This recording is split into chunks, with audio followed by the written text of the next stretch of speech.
What's your dirtiest secret? I am a girl. I'm not a hose. I'm rather picky about my boyfriends, and it's caused me some trouble in the past. In my late 20s now, but this story isn't about that. It's about 10 years ago, when I was 16 and in high school, being a shy girl that did alright in choir. I was picky about my boyfriends then too. I preferred someone musically inclined who wasn't outgoing, but still confident. Someone who was sure of themselves, and didn't need to tell the world or hear it from the world. There was one guy that almost fit the description, Chris. He wasn't good in music. At all. But he was the calm type that just made things okay. And I wanted him. Bad. So junior year prom, I went with some friends but no date. My parents were a little concerned I wasn't dating and thought I might be gay.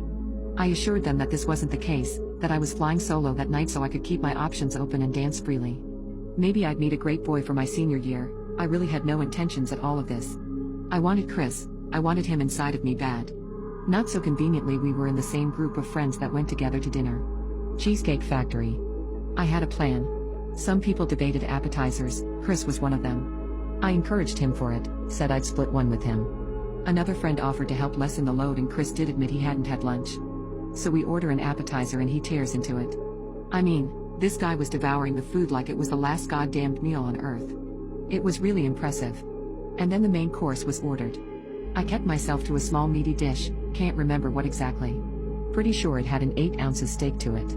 I just remember the important part, he had a large salad, thinking its lack of carbs would offset the appetizer. Things were going better than expected. Dessert was some cake, all around, that doesn't matter so much. When we got to the dance I hit the floor a few times, had some punch and kept an eye on Chris. There was something about him that made me keep my eyes on him all night. And when the time was right, I did the creepiest thing I've done in my life. He talked a lot about how he ate too much. How the appetizer, all to himself and the salad were a bad combination. I saw him hurry to the bathroom at one point. Fiber was my hero that night. When I saw him exit, he looked embarrassed and I heard him tell a friend to not use the men's restroom at all for the rest of the night. I could not pass this up. I couldn't let this opportunity slip by. So I ducked into the restroom and a horrid, terrible smell invaded my nose. He had pooped. No one else was in the bathroom, they probably evacuated during his poopscapade and it wasn't hard to find which stall it was. The handicapped, of course. I knew I hadn't been seen, that no one else would dare enter after smelling that. Except me. Me and my newfound fetish. I went into the stall, horny beyond reason for a 16-year-old girl, and saw the steaming warm pile of fecal matter that had stopped up the toilet, sitting beneath a mound of toilet paper that had made his butt clean. In hindsight, the best part was probably me cleaning the seat first. I made sure no stains were on my dress as I sat down in the men's restroom, on the plastic seat of that godforsaken toilet.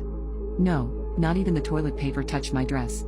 But I could sit above it, wallow in it. I didn't want to risk anything, so I lifted my legs up and spread them a bit for balance. With this, I also leaned back to offset the legs staying above the stall's walls. I didn't want my shoes and dress to be seen. But here I was, in this half-laying position over a stopped-up toilet full of poop from the man I craved most.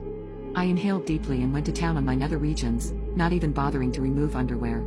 The aroma just filled my lungs and I managed to half stand, half lean against the stall's walls, and take one more deep breath for memory's sake.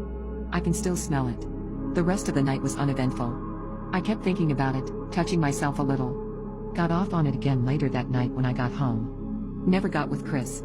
But I found a good number of public bathrooms that I can get into without being seen. Women's fecal matter doesn't do it for me, it has to be guys. And I don't regret a thing.